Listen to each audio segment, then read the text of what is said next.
இதுக்கு பிறகு வர்ற கட்சி தமிழன் என்று சொல்லடா தலை நிமிர்ந்து நில்லடான்னு சொல்லிட்டு தமிழன் தமிழன் தமிழன் மதுரைக்காரன் அப்படி இப்படின்னு இந்த தமிழர்கள்லாம் உசுப்பேத்தின விஜயகாந்த் தமிழன் என்று சொல்லடா தலை நிமிர்ந்து நில்லடான்னு வார்த்தைக்கு வார்த்தை சொல்றவனுக்கு தமிழர் பேர்ல கட்சி ஆரம்பிக்க தெரியலையா? அப்போ அங்கேயும் அந்த ஆள் முட்டாளாக்குறாரு நம்மள. இன்னைக்கு தெலுங்கு இனத்துக்கு ஒரு வழிகாட்டி பிதாமகனா இருக்கிறவர் வைகோ. அந்த வைகோ பட்டவர்த்தனமா சொல்லிட்டாரு, பொது எதிரிடா அதிமுக திமுக ரெண்டு சேர்ந்து அந்த பொது எதிரி வரவிடக்கூடாது, அவனை அடிக்கணும் அப்படின்ற அளவுக்கு 2013 சொல்றாரு.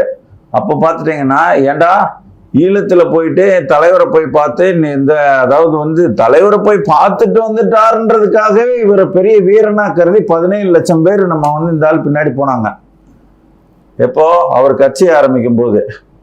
அப்போ எல்லாரையும் சேர்த்து முட்டாள் ஆக்குற மாதிரி இப்ப இன்னைக்கு ஒரு வேலையை செய்யறேன்னா எந்த பின்னணியில இருந்து செய்யற? தெலுங்கு ஆதிக்க பின்னணியில இருந்து நீ செய்யற. உன் கட்சிக்கு வேணும்னே நீ தமிழன் தமிழன் சொல்லி ஏமாத்தின நீயும் தெரிஞ்சேதான் மறுமலர்ச்சி திராவிட முன்னேற்ற கழகம் வச்சிருக்கிற. 3 ஆயிடுச்சா? விஜயகாந்தோட சேர்த்து 3. சரிங்களா? இப்போ அதுக்கடுத்து சில கட்சிகள் ஆரம்பிச்சிருப்பாங்க. இன்னைக்கு தெலுங்கர் முன்னேற்ற கழகம்னே கூட ஒரு கட்சியெல்லாம் இருக்குது.